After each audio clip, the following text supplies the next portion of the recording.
Morning, everyone, and welcome to the Scoreboard.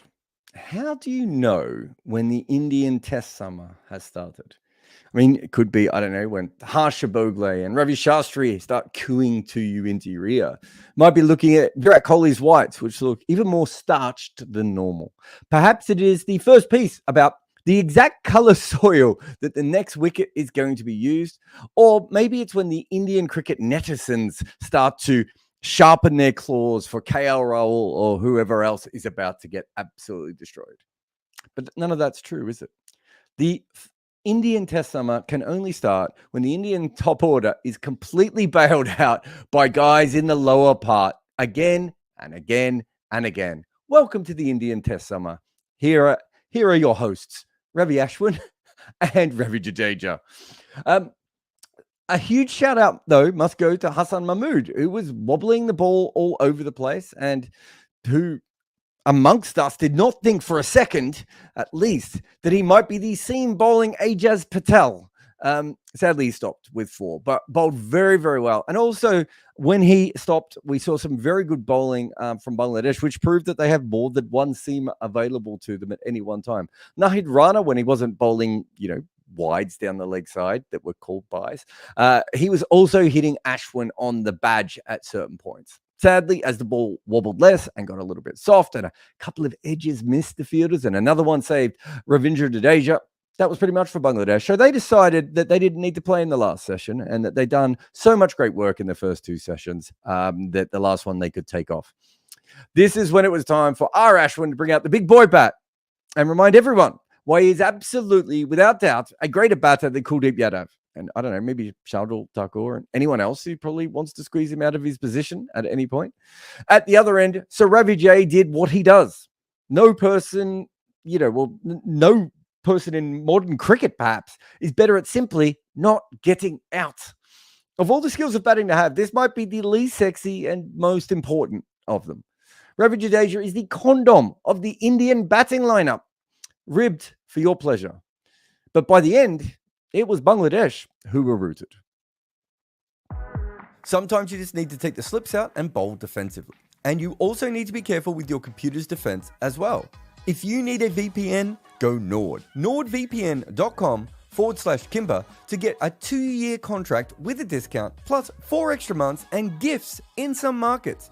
It's completely risk-free with Nord's 30-day money-back guarantee. The link is in the show notes. So put in some dot balls and turn them into maidens via NordVPN.com/Kimber.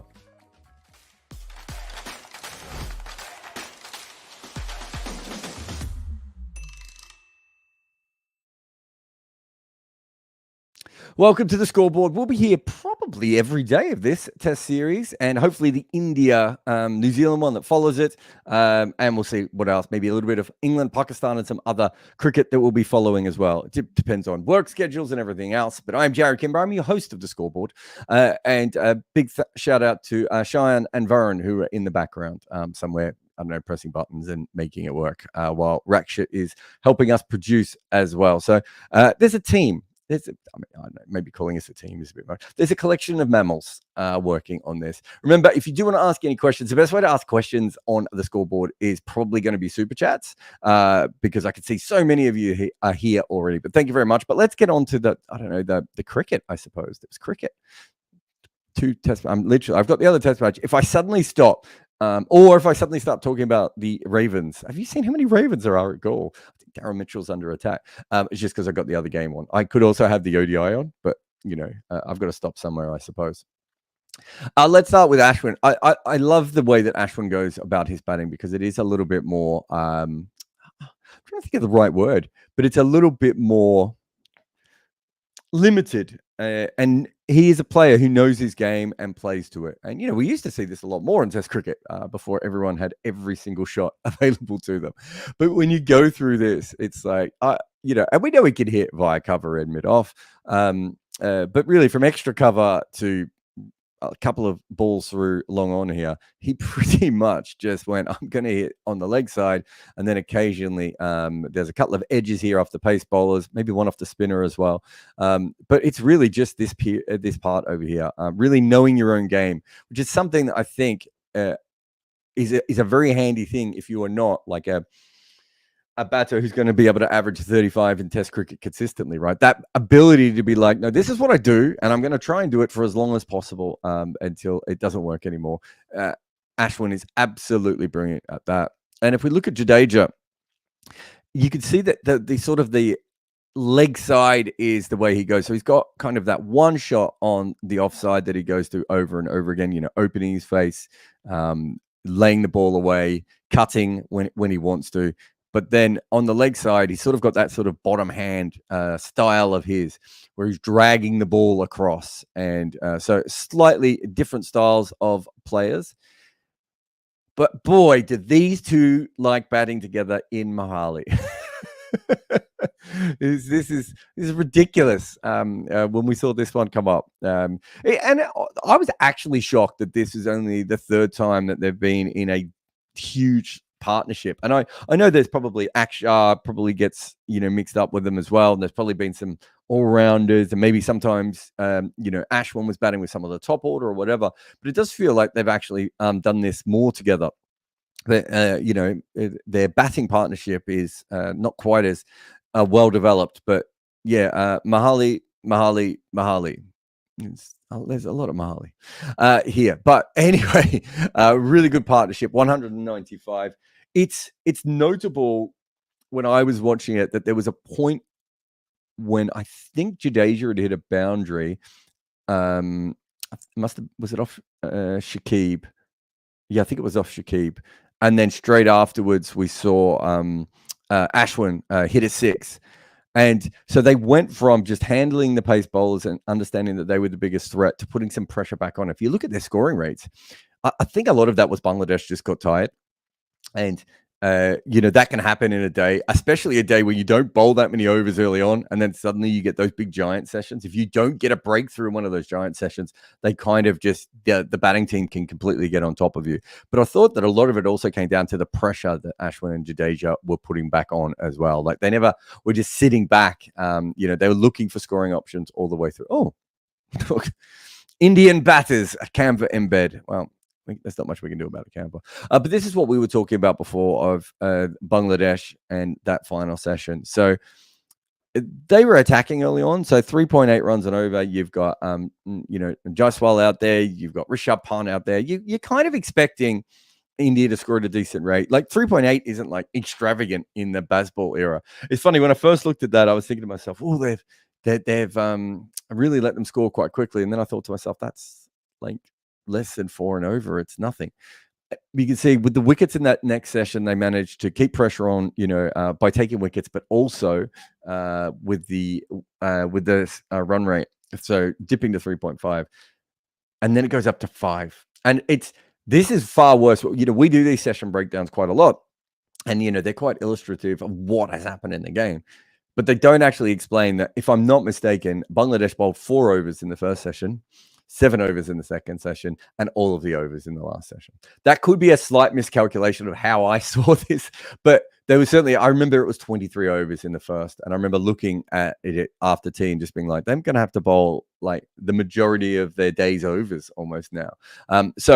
Bangladesh put themselves in a bad situation by getting behind the rate a little bit. But a lot of this also comes down to, and we've seen this a lot in India, that whether it be seam, or whether it be spin, that hard ball just does a little bit of something early on. If you can weather that storm, and it's one of the reasons why Jadeja and Akshar and Ashwin have been so important, even Kuldeep at times, is once a ball gets soft, batting becomes a lot easier. So we saw the ball get tested, I want to say, sometime after the 6th wicket.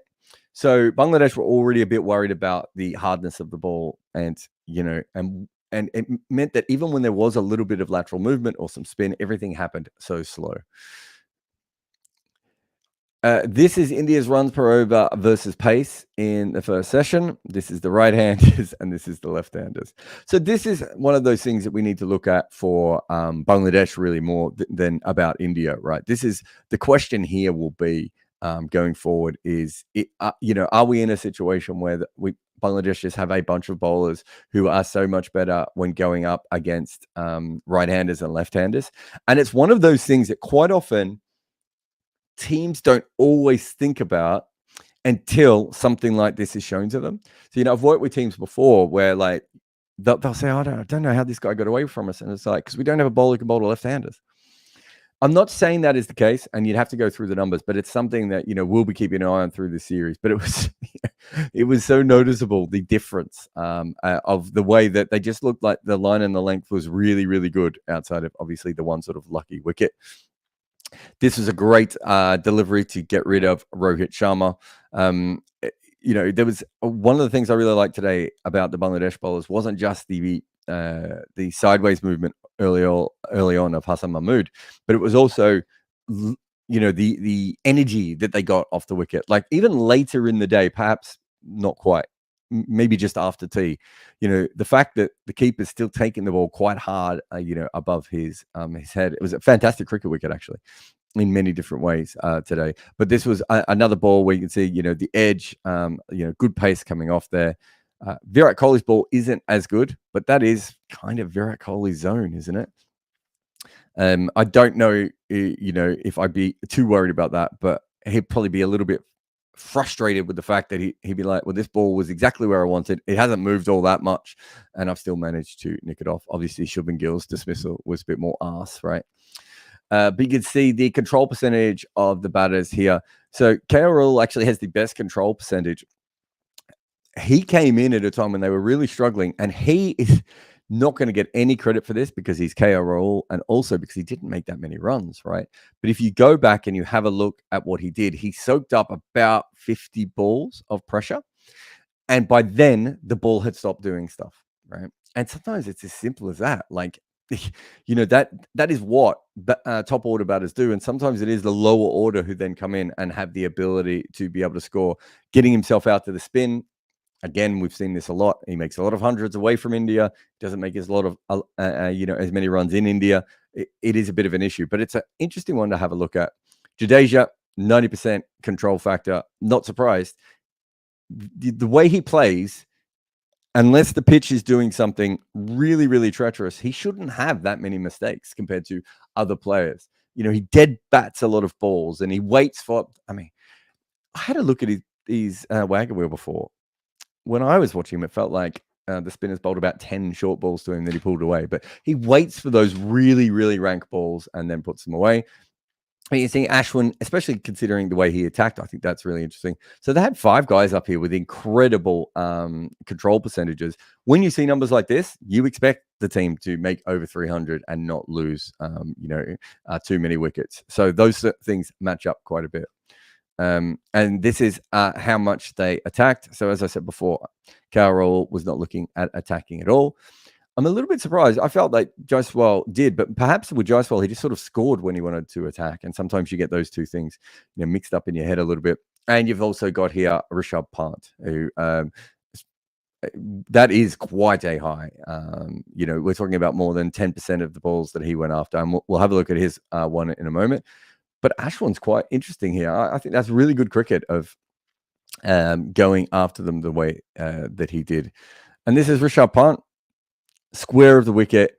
He loves that space outside off stump. Obviously, it gets him out in the end, but you can see why he's going for that. And also the variety. He can basically play the ball from third all the way around to cover point, sometimes off very similar balls, which is a really good skill to have, because it means that you have all sorts of trouble setting fields for a player like that. Rishabh Pant at number 5 in test matches. So we can see today he got his 39. Probably, did he stop the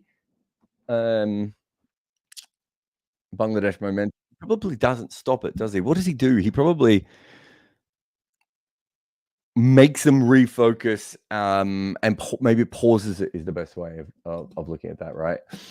Just for a minute there, he's not really going anywhere. Sorry, they're not really going anywhere, and they have to think about things, and because of the boundaries. But it's quite an interesting record at number 5. I don't see anything in his technique that says he shouldn't be a number 5. But a lot of this is about who you partner up with, right? So if they have a number 6 who can come in and be a consistent run scorer and average around 40 to 42, And Rishabh Pant at number 5, I think, is a good partnership with the two of them, especially because you do have Jadeja coming in later to be a little bit more defensive. And just wanted to go on his dismissal. So I think this was Dinesh Karthik today who did this. You can see that when he hits his cut shot and it goes for 4, just where it is, it's almost exactly under his eye line as he's playing it. And I think we didn't quite get the full thing, but when he hits the other one, the ball's almost right back here. You can see it, just how far back it is, because his bat is fully facing back. Explain what happens here. We know that he can be a little bit loose outside of stump. All right, that is just a thing that he does, and is a normal part of his game. But I think the other interesting thing with him specifically is he wasn't.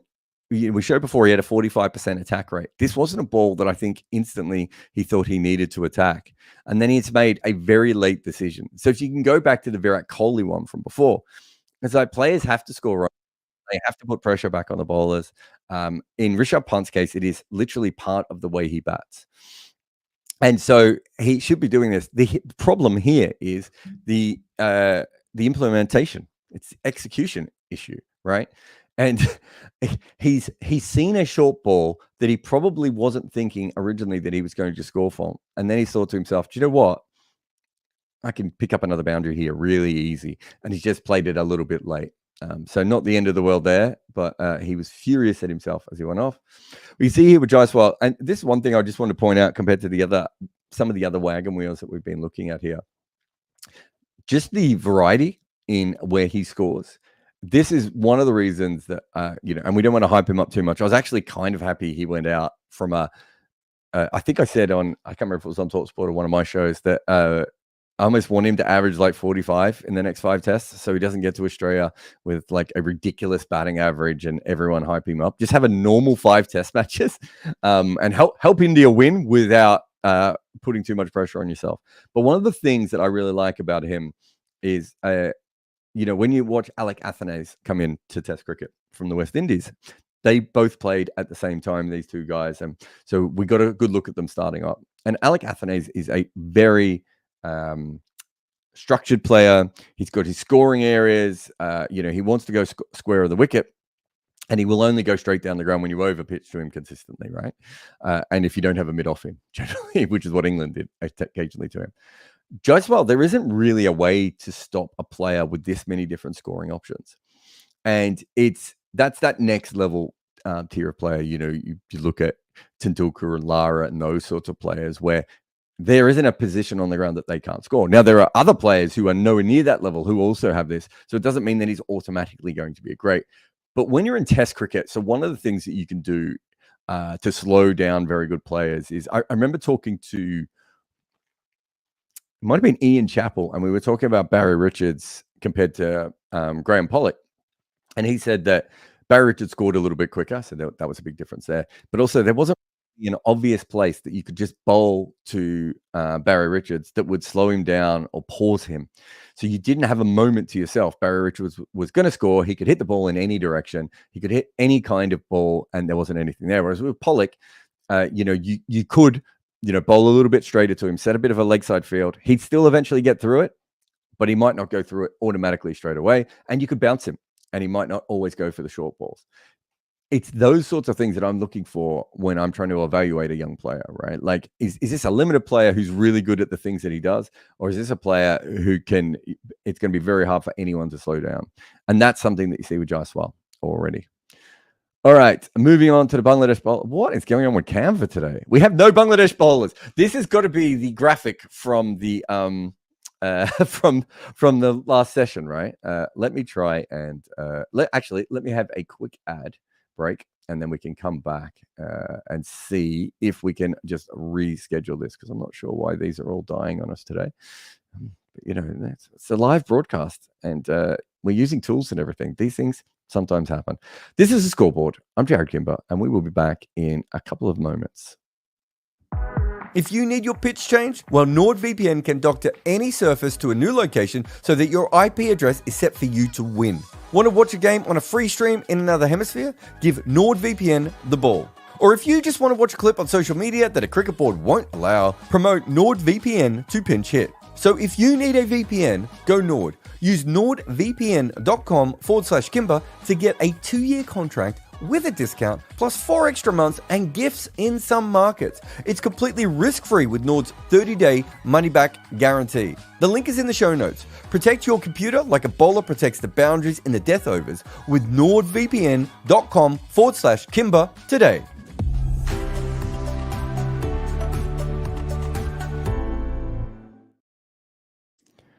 All right. Well, we had some really cool stuff to show you, but Canva has eaten our documents. So, it's first day back, everyone. I haven't done a scoreboard since the World Cup? Yeah, because I didn't cover any of the England tests, did I? So I haven't been around for a while. This is quite cool. This is Hassan Mahmud's degrees of seam by ball. And you can see up here is that it seamed in, and up here is it seamed away. This is the kind of thing that you didn't really see traditionally as much, but the wobble ball obviously really encourages that. And you can see that one of the issues for him is, in playing him, I should say, is just that unpredictability that he manages to get. And the best wobble ball bowlers generally can seam it both ways. So when wobble ball first came in, I remember talking to bowlers, and they said that if you bowled out swing, the wobble ball seamed in. And if you bowled in swing, the wobble ball seemed away. And that seemed to be just the limit of the wobble ball at that point. Whereas now I think they've worked out that that's not quite how it works. And bowlers are starting, people are now no longer swing bowlers, right? They're wobble ball bowlers. And so they're working out how to be able to move it both ways. And it's also, it's easier to see the wobble ball moving in because mostly bowlers bowl it from slightly wider on the crease because they're trying to create that natural angle in. So it feels like your off stump is always under pressure. Rather than traditionally, you would bowl close to the umpire and you would pitch the ball on the off stump and try and swing it away. So it's a completely inversion of what cricket was traditionally. Anyway, you can see here, he actually moves the ball away more often than he does in, which is probably not the ideal situation if you're a top order player. And you can see here that he's got a lot of seam movement on the balls that actually did take the wickets. But what's interesting for him is it's really consistent, the amount of movement he gets when he's seaming it away, which is fine. 1 degree of seam movement is at his pace, he's a pain in the ass. But what I found interesting is when he does get it to seam in, he can get it to seam in dramatically. And there's not as many of these balls, right? But we're talking about about 3 or 4 that are really dramatically seaming back in.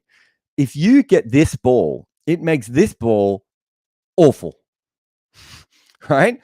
Because you're looking at almost 2 degrees of seam coming back into you, and then 2 balls later, almost 1 degree of seam going the other way. So that's even if you just take the ball before, right? You're talking about a huge difference. One ball is going to hit leg stump, and the other one is going to go away outside off stump.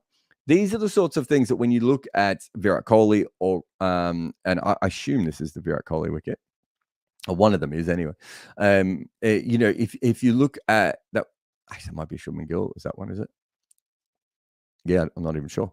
But if you look at some of these wickets, you have to put in the fact that there are other balls that have gone the other way at certain times. And so you get yourself into a situation where as a batter, you're not 100% sure which way the ball's going, which is the genius of the wobble ball. But also there is a subconscious bias, right? So if you watch really, really good batters, they do this thing that if you bowl a full ball to them, the following ball, they prop a little bit more onto the front foot. It's a really interesting thing. Really, there's a high-level batters who sometimes don't do it. They play each ball on its merit. But the vast majority of bowlers, that's what they do. And you sometimes see batters, sorry. And that's sometimes what they do. And you sometimes see in club cricket, really good batters get completely mixed up because the guy they're facing doesn't know if he's going to bowl full or a short ball next ball. And so a really good batter ends up being trapped on those 2 movements. It's the same. It's a subconscious thing that those players are doing. And it's exactly the same thing that you see here. If you have just faced a ball seaming in 2 degrees and another one at almost a degree and a half, and you felt that and your hands have naturally tried to play that, the following ball that seems away is an issue for you. So I think this is a really fascinating one. Great work by the team for finding that. It's just not great work by Canva. Really, really not great work by Canva. We'll have to work why it's eating all of our foot. Oh, it's giving this one blue. So we'll have to keep some of that for another time anyway. Seamers length, seamers by length in India since 2022. So these are the averages. So something that we see quite a lot here is you'll see that they average 24 when they bowl very full. That's probably because that length is used very, very early on when the SG ball is moving around, and it's also then a very common length to use later on when you are bowling with reverse swing. So it's a little bit. I think those numbers are probably a little bit skew-if because of those two things. Because you're never usually bowling Yorkers. Oh, and the other person who would ruin that would be Bumrah, right? He would absolutely ruin that length. But the interesting thing here is this is the length that it's maybe slightly too full, but I would say this is a length that generally in Test cricket people are quite handy on. That ability to be, you're not sure if you want to drive this or not. This is fascinating to me that this length is so bad compared to other venues around the world. This is you're driving on the up length. So it doesn't in India specifically, that driving on the up length doesn't have any success. But what's fascinating, of course, is this is full. And this is on a good length. So on either side of that, you don't get it. And the one thing you do notice in India is we still see people try it. I think they were doing it in Sri Lanka as well. The bouncers, we saw England try this as well. It doesn't work. And your back of a length is probably, in general, certainly in Asia, is probably more of a defensive length there. This is the Bangladesh seamers by length. So you can see here from 7 to 8 meters, they had an average of just under. Oh God. They had an average of just under 20. So that is probably what's that? Maybe slightly back of a length to what you would normally look at. So that's probably more a good length. Would it be even a good length? No, it's probably back of a length everywhere, isn't it? So 6 to 8. So you have 5 to 7 now is probably what you would more call a good length. And so 7 to 8 is probably just in between back of a length and a good length. And so traditionally, when we used to look at this, we used to look at 6 to 8 as the good length. But what happened is bowlers, because of DRS, started bowling fuller. And so that good length moved up to 5 to 7, which was probably a better one. And you look at players like Ryan Harris played a big part in this. He just bowled a lot fuller than everyone else. In fact, fun side note, Ryan Harris didn't play first-class cricket for a long time because the Australians were convinced, or the South Australians were convinced that he bowled too full. Now everyone bowls that length. But you can see all the other lengths did not go as well for them. Remember, one of these wickets is probably Shubman Gill on the leg side as well. And Bangladesh spinners are the number of deliveries by speed today. So I'm really fascinated by this because there were 2 test matches on, and so you could easily switch between them because the timings were quite good. It's lunch or it's tea or the end of play. I could switch over to the New Zealand Sri Lanka test. So I watched a lot more of India Bangladesh, of course, but I watched a fair bit.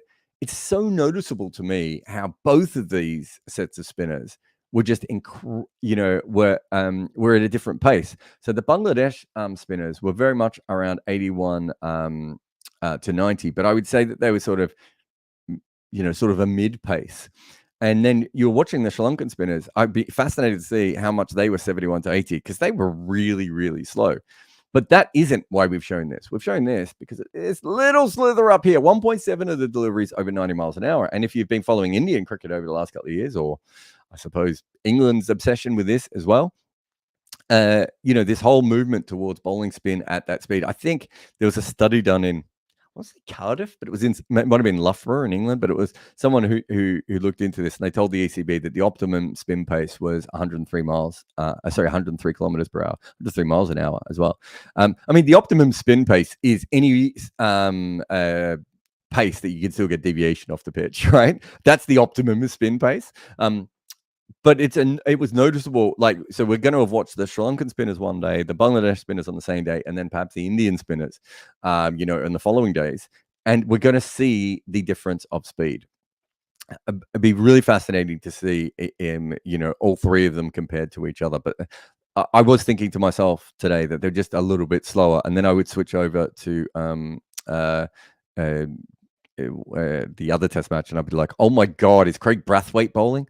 This is the slowest thing I've ever seen with my human eyes. All right. This is the spinners average by speed in India since 2022.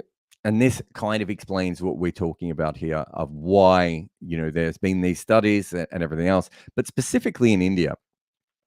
So you could see that when you average 71 to 80, so you're talking about the last major spinner to probably be at that pace consistently is Warne. Nathan Lyon was probably at a similar pace to that. The vast majority of your modern spinners are between 81 and 90 now. You do occasionally get a wrist spinner like Matt Parkinson come through, who's sub 80, but the vast majority is 81 to 90. So, this is where you would expect to see now Nathan Lyon, Moeen Ali, obviously people like Mahidi Hassan would be another one that would be in there. And even Jayasuriya from Sri Lanka, he might be at the lower end of this, but he would be in here. But this is what works in India. And if you go back through the history of Indian cricket, you could see this. There are Bishambedi bowlers and there are slower spinners. Venkatapati Raju was certainly another one who was very, very slow. But look at their leg spinners specifically. And I think leg spinners tell you the tale. In India, the leg spinners tend to be faster.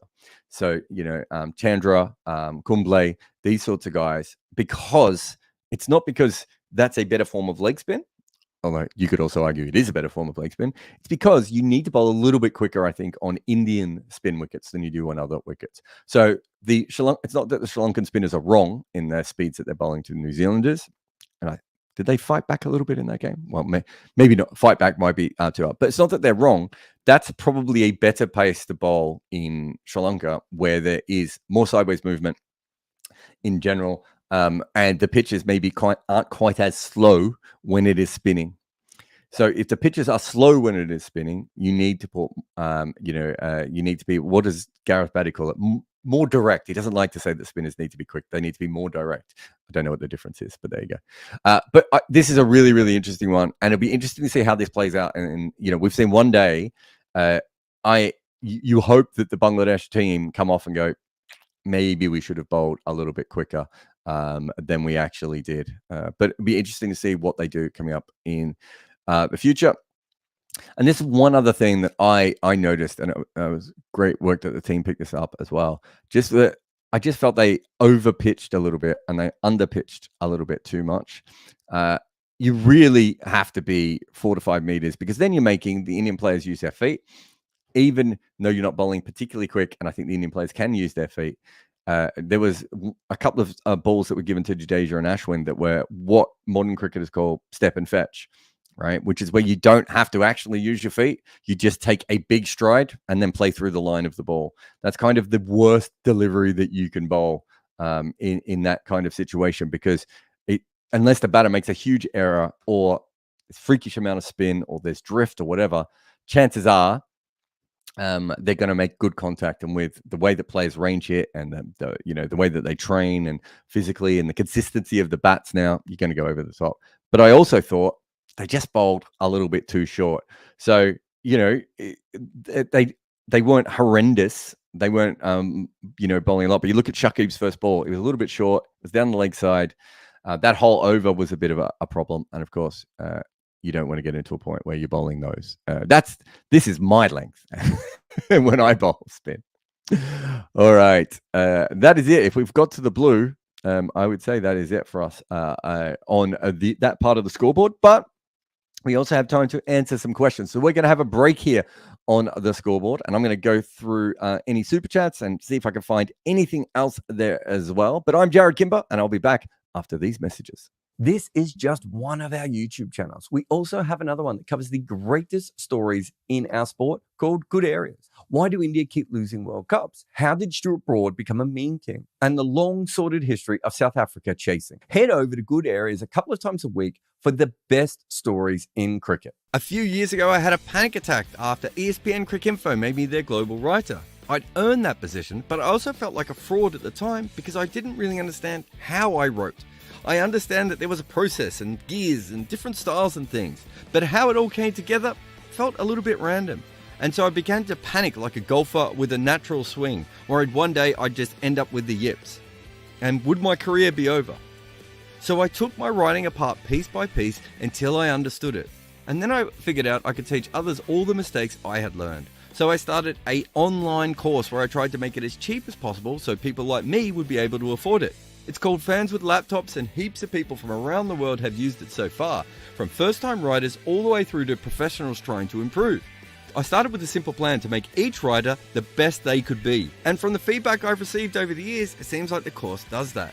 But after COVID, my career changed. I came to YouTube, started podcasts, wrote emails, and formed a new career on my own going forward.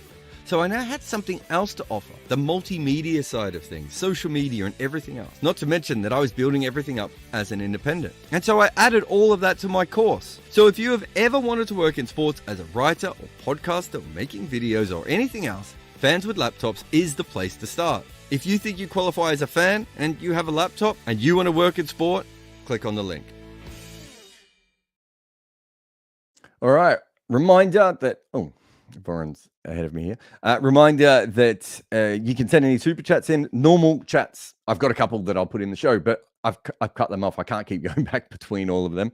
But yeah, big thanks to everyone who has been commenting in the chat. Looks like it's fun as always in there.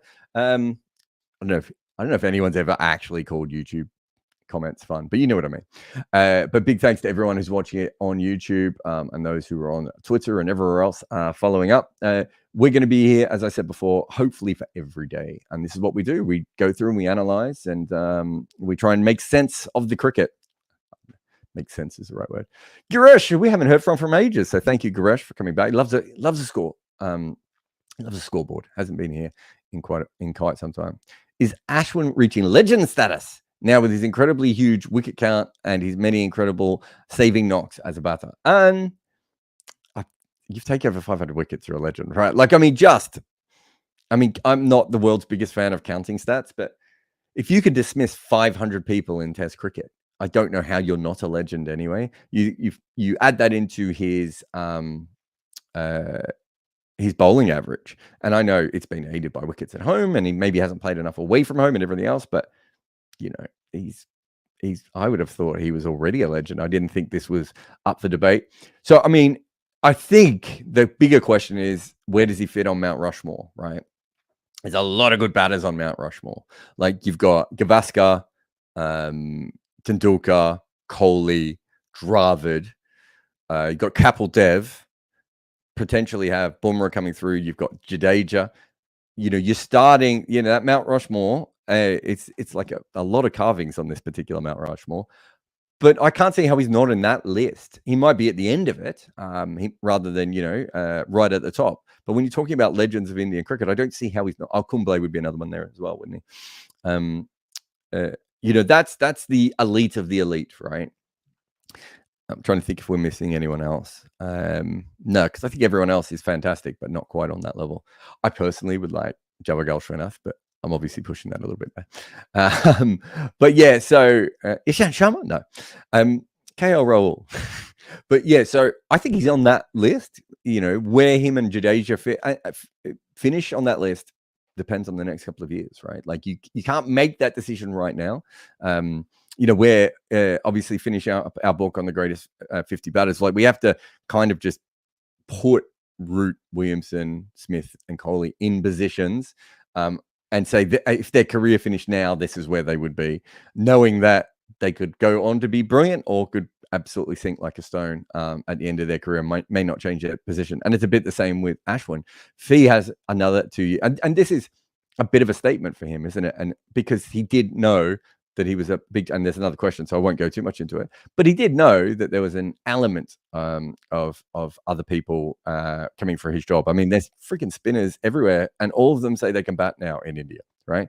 And they can. Okay. So Path said, would the next revolutionary test batter have the ability to hit 10 sixes out of nowhere and fundamentally change the game instead of being Mr. 360? It's an interesting question. So if you look at the history of cricket, what generally happens is you put little layers on from every evolutionary path. So Grace puts on the layers of front foot and back foot play, right? Ranji's the first one who has a specialist shot that goes to the leg side. Trumper then starts to drag the balls from outside off. So that's what it happens naturally, and then other players pick that up. Through to the reverse sweep things like that. And me and Dad using his crease and all these sorts of things that keep coming through. And then we get to the point of probably with Australia. I mean, it starts in the 80s, but it's really probably a bigger deal in the 90s. You know, Australia sort of add running between the wickets through. And that comes directly from ODI cricket. And then Australia bring in hitting boundaries, which again comes directly from ODI cricket. So you start to see for the first time the different formats merging, and then all the way through to, you know, and I've written about this before, you know, Ben Stokes playing the ramp over his shoulder off Pat Cummins in the Headingley innings is like, you know, I don't know if that was the first time the ramp was played in Test cricket, but playing a ramp when you're 9 down to win a Test match shows you how much T20 cricket had started to infiltrate that line of things. And if you think about it from, let's say Harry Brook, right? I'm not sure he's exactly the kind of player that you're talking about here, but let's say Harry Brook's in a Test match and he gets a favorable matchup. I think under Bazball, there would be a freedom for him to try and hit 25 runs off that over, right? Literally try and change the entire dimension of the game with that. And we've already seen, you know, Pakistan and Zimbabwe look at these methods. India are scoring faster. You know, there is, I thought, and part of that is a natural, you remember the old Ben Duckett thing, we inspired them all, but there's a natural evolution there. But also Bazball did play its own part. I think that would be a lie. And so we are seeing that. So, you know, whether we'll ever get to the point where someone will hit 10 sixes out of nowhere, that doesn't actually happen that much in T20 cricket, right? So it's not going to happen straight away, but there is a merging of the overall skills that is quite fascinating. All right. Devang says, was the pitch prepared in part with Australia in mind? So I saw a lot of people complaining about this and saying it didn't have that much pace or bounce. There was a bit of pace and bounce in that wicket. At times, it wasn't an Australian wicket. I don't think so. I'd be shocked if that was the case. I mean, we know how much the soil plays a part. And you know, are we all experts on red soil now? Red soil means this, except for the times when it doesn't mean this. Black soil means this, except for the times when it doesn't mean this. Anyway, that's just me moaning about people talking about pitches in general, I suppose. What's the best way of putting this? I think they went in with the idea of putting a fairly good batting wicket with a little bit of assistance to seam bowling, because I think those are the 2 ways that they thought was their best option against Bangladesh. I could be wrong. I don't think they were necessarily looking towards what was going to be happening in Australia. But yeah, Devang, I'd be doubtful. Also, I'm not sure this is the time, like in the first test or anything. And let's be honest, the difference between having a couple of balls being taken by the wicketkeeper above their head and, you know, that 4 byes or whatever it was, and getting hit on the helmet and everything. The difference in Australia is that the bounce is just vertical. There's nothing vertical about the bounce on this wicket.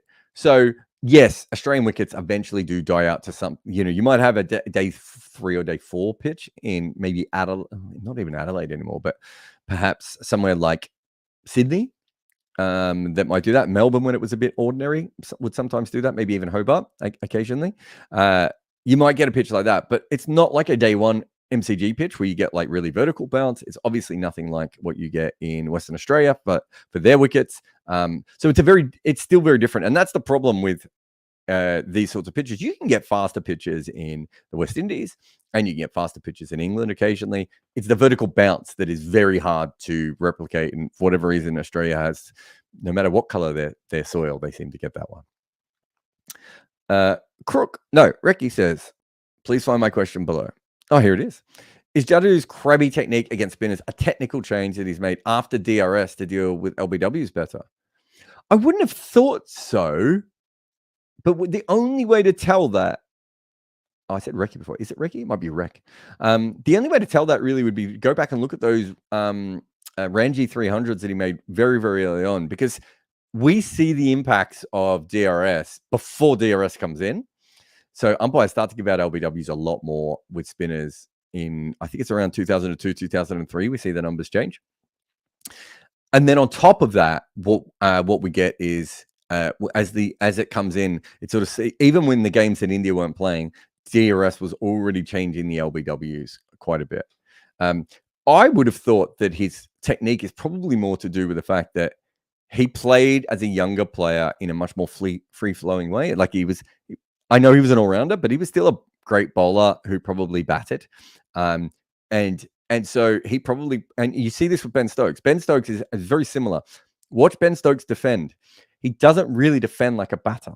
He defends like a number 8 because his natural style is more attacking. And those were the parts of his games. Because when you're an all-rounder, outside of Imran Khan, and when you're an all-rounder, you're generally a more attacking player, right? There aren't many Imran Khans or Daniel Vittoris or Brian McMillans. There's a lot more Chris Cans and Kapil Devs, right? Because you have the ability to attack because you're probably not, there's a freedom there because you have another skill that is keeping you in the side as well.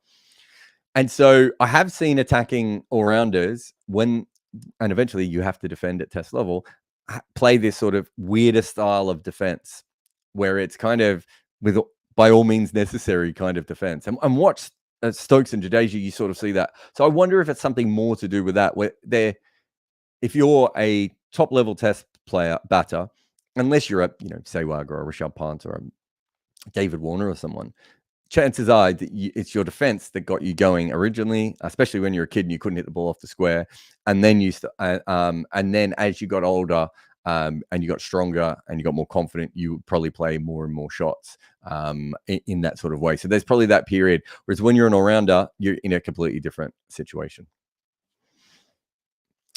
Kartik says, has VK always been this poor poking outside off stump deliveries, or has this been happening only since 2020? Also, has the team justified the Pujara drop? Look, I've done a whole piece on this, Kartik. God, I can't remember when it was, but it was when India were in England. And essentially what Virat Kohli does is, so players tackle the ball just outside off stump in many different ways. So the Fab Four's my favorite analogy for this because it's so brilliant because they all do something completely different. So Steve Smith walks across his stumps and hits it to square leg. So, hey, that's weird. Kane Williamson waits until very, very late and opens the face of his bat and runs it to, backward point or gully. Even third, really, if we're being honest, probably between gully and the slips, along the ground with soft hands. Joe Root pushes it just in front of point, just behind point, again with soft hands, knowing that he can manipulate either side of that, so you can't stop him from going off strike. If I named them all, I think I've done them all. And then Kohli drives on the up. Now, a lot of this is probably to do with where they grow up and how they grow up. I'm not going to get into the whole Steve Smith and the tennis grip and, Kane Williamson growing up on luminescent green wickets, right? And there's reasons why they all do play these balls in different ways. But how you handle that ball just outside off stump is that's it. Like, I was talking to Chris Rogers recently for the book, and he was sort of saying, we're in a situation where that is the majority in Test cricket. The majority of the deliveries you face are just at and around off stump, and that's the challenge to be a great player. There are lots of players who are really good at playing the cover drive. There are lots of players who are really good at playing the short ball and everything else. But that particular one, really, really matters the most. And so Kohli's skill is to say, I can drive on the up most balls that other players can't, and I can put pressure on your field, and I can put pressure back on you. The issue for him has been twofold. One was England, with just that lateral movement just caused him all sorts of problems. Anderson's just going to hit that length all day, and he's eventually going to get one to move away, and Kohli was going to nick it. And the second problem he had is that the wobble ball is also very dangerous to that sort of one. So what you saw today was him playing that shot to that ball. I'm not too worried about it. That's a good ball. And I think he will tighten up a little bit with that shot, maybe going, not altogether, but, earlier on in his innings, I'm not sure he needed to play that particular shot. I don't actually think this was a terrible one. He had a little bit of width. The ball was on a length that he likes to play. It just happened to be that got enough movement away from him to get that. The Pujara one, I don't know if I have the mental capacity for that one today. Crunk says, can Ashwin really make a case for himself in this and the New Zealand series for Australia, or will India prefer Kuldeep? The interesting thing is that he actually did face some short balls today and pace on, right? So there is an element in today of him going, well, I got hit in the head, and I got some balls in it, at my grill and my chest and everything else, and I played them okay. So it's not a bad audition for Australia, and I would probably put it that way. But what I would suggest is that they're not. I don't think they're going to make their decision 100% based on batting anyway. They're probably going to look at what the efficiency of the ball is. However, with the tail, I mean, it's really incredible because one more wicket today completely opens them up. I mean, it's a brilliant effort, a brilliant partnership in many different ways, but also because on the other side of that wicket was potentially them being bowled out, right? Really, really quickly afterwards. I think in Australia, that's going to be something they're going to think about. And I know Kuldeep can hold a bat. Whether he can hold a bat in Australia consistently when he's getting, pinged, whether he handles the Australian conditions, he plays very late and everything else, doesn't quite work as well in Australia, that kind of batting style in general. So I think there's some questions there of whether that, but Ashwin is making a case. It's whether the case gets answered, yeah. Rex says, is it mad to have one all-rounder with 3,000 runs and 300 wickets, and absolutely insane to have two of them at the same time? I mean, I just don't think people truly understand this. Like the ability to have a great all-rounder. So Australia have never had an all-rounder with 3,000 runs and 300 wickets. I know that Warren would have those numbers, but not an all-rounder, right? So Australia has never had a player like that. And Australia has dominated world cricket at many different times. And they have had some great all-rounders, of course, Richie Benaud, Alan Davidson, Keith Miller being the obvious one. But Australia hasn't managed to find all-rounders, certainly post-Richie Benaud. That's why they're so excited about Cameron Green and even Aaron Hardy, right? There's such excitement about them because of the Shane Watson's the other one, right? And he, due to injuries, due to form, due to batting positions, all sorts of things, he never quite was the player that they were hoping he was going to be. So we're talking about one of the best test teams in the world who've never found one of these players, a genuine all-rounder, or even like I think Ashwin is probably, what would you call him? You would call him a bowling all-rounder who can bat at 7. You weren't going to bat Shane Warne at 7, were you? Right? And so having two of them in the team at the same time, Ashwin on his own is more like a Warne type player. But Ashwin and Jadeja together as a partnership is even more special. We saw that when Ben Stokes and Moeen Ali were playing good. You don't even need to be on the level of Ashwin and Jadeja, right? We saw that with sort of, Brian McMillan and Callis and these sorts of players. Like, there's been a lot of different times. It doesn't happen that often. It's an incredibly special thing. Kartik. Oh no, I've already done that one, haven't I? Sorry. Varun missed one before. Let's blame Varun. He's just started this. It's, let's throw him completely under the bus. Mayank says, just feel like there is a free hit after a no ball in ODI and T20. Why do you think, just like there is, sorry. Why do you think there is not in Test cricket? It's a very different format. The thing about them is they almost completely eliminated no balls in white ball cricket. And that had the impact that you want it to have, right? I believe there are fewer no balls in Test cricket now because bowlers are so much better at not bowling them in white ball cricket than ever before. But the ultimate penalty in white ball cricket is probably a free hit. The ultimate penalty in a Test match is getting a wicket off a no ball, isn't it? Like, that's how I would look at these things anyway. So I don't have an issue with it, but I don't think it's as natural a sell to traditional Test fans as you would have everywhere else. The reason why I like it is just because it did stop it. So England had a huge no ball problem in limited overs cricket, and then went something like 10,000 ODI balls without bowling one. Right? They didn't have a reason to really worry about that beforehand. And last one from Katanana, who says, no message in particular, but I love your analysis and your videos. Keep up the good work. Well, Katanana, I'd love your super chat.